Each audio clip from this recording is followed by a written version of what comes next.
High বন্ধুরা, কেমন আছো? আর আমার আজকে মনে হলো তোমাদের সাথে শেয়ার করা যাক আমার ডেলি ওয়েডনেসডে সন্ধ্যেবেলা আমার কি রুটিন থাকে। তো এইটা দেখতে পাচ্ছ, যথারীতি যেরকম পুজো সারা সেরকম ডেলি দিনের মতো আমি পুজোটা করে নিয়েছি ঠাকুরের যেরকম করার। কিন্তু বুধবারে আমার সন্ধ্যেবেলা এক্সট্রা কী থাকে, যে ঠাকুরের বাসন মাজার থাকে এক্সট্রা, আর হচ্ছে ফুল মিষ্টি আনার থাকে। তো সেই জন্য বৃহস্পতিবারে সকালবেলা তোমরা হয়তো ভাববে যে কেন বৃহস্পতিবার সকালবেলা তো এনে রাখা যায়, কিন্তু আমার যেহেতু বৃহস্পতিবারে সকালবেলা কাজ থাকে, প্রচুর ঘরের কাজ থাকে, প্লাস পুজো করারও থাকে, ফুল মিষ্টি দেওয়ার থাকে ঠাকুরকে।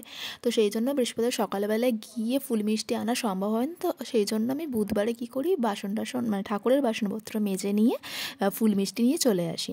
তো এইটা তোমাদেরকে বলার থেকেও বড় ইম্পর্ট্যান্ট কথা হচ্ছে এইটা, যে আজকে আমি তোমাদের সাথে একটা কথা শেয়ার করছি। সেটা হচ্ছে আমি যে কুর্তিটা পরেছি, তা তোমরা যারা আমার আগের ভিডিওগুলো দেখেছো সেখানে দেখলে আমার বুঝতে পারবে এই কুর্তিটা হচ্ছে সেই কুর্তিটা যার উপর ফেব্রিকের ডিজাইন আমি করেছিলাম কিছুদিন আগে। সেই ভিডিওগুলো অলরেডি আমি আপলোড করেছি, তোমরা দেখেছো যারা আমার চ্যানেল সাবস্ক্রাইব করেছো, আর যারা করনি তারাও হয়তো দেখেছো, যে ভিডিওটা দেখলে বুঝতে পারবে। তো ফাইনালি আমি সেই কুর্তিটাই আজকে পরেছি।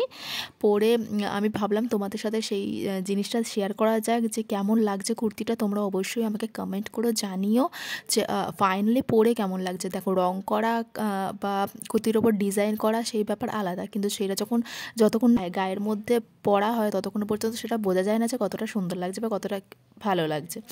তো আমার তো খুব ভালো লাগছে, তোমরা অবশ্যই জানিও আমাকে কীরকম লাগছে। আমাকে থেকে বড় কথা আমার কুর্তিটা কেমন লাগছে। আর এইরকম ধরনের কুর্তি তোমরাও যদি চাও বানাতে, অবশ্যই বানাতে পারো। তোমরা যদি চাও অর্ডার দিতে আমাকে, তাহলে অবশ্যই কমেন্ট করতে পারো। শুধু কুর্তির ওপরে না, খুব তাড়াতাড়ি আমি পাঞ্জাবির ওপর কলকা ডিজাইনের একটা ভিডিও আনতে চলেছি। কলকার পাঞ্জাবির ওপর কলকা হোক বা ব্লাউজ, শাড়ি, কুর্তি, এইগুলোর ওপর ফেব্রিকের নানা রকম ডিজাইন বা কলকা ডিজাইন, সেইগুলো খুব তাড়াতাড়ি আমি একটার পর একটা তোমাদের সামনে আমি আনবো ভিডিওগুলো। অবশ্যই তোমরা বলো আমাকে, কমেন্ট করো। আর অলরেডি আমি এই কথা বলতে বলতে রেডি হয়ে পড়েছি, ব্যাগ ট্যাগ নিয়ে আমি রেডি।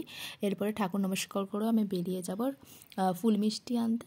এখানে কাছাকাছি মিষ্টির দোকান প্রচুর আছে, কিন্তু র্যান্ডমলি আমি যেখানে মিষ্টি নিই সেখান থেকে আমি মিষ্টি নেবো।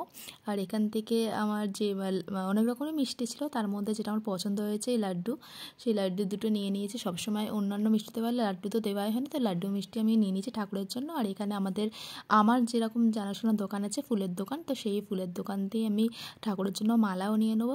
ব্যাস, এই ছিল আমার আজকে ওয়েডনেসডে ইভিনিং ব্লগ। কেমন লাগলো তোমরা অবশ্যই বলো, আর অবশ্যই জানিও আমার কুর্তি তোমাদের কেমন লেগেছে। মোস্ট ইম্পর্টেন্টলি এইটাই আমার জানার সবথেকে আগে দরকার, জরুরি।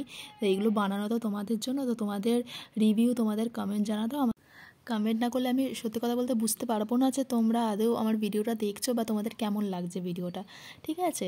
তো অবশ্যই আমাকে কমেন্ট করো। আমার চ্যানেলটাকে ভালো লাগলে অবশ্যই সাবস্ক্রাইব করে দিও, আর ভিডিওটাকে ভালো লাগলে লাইক শেয়ার অবশ্যই করে দিও। আজকে আমার ভিডিও এইটুকুনি ছিল। তোমরা ভালো থেকো অবশ্যই। ঠিক আছে, চলো টাটা।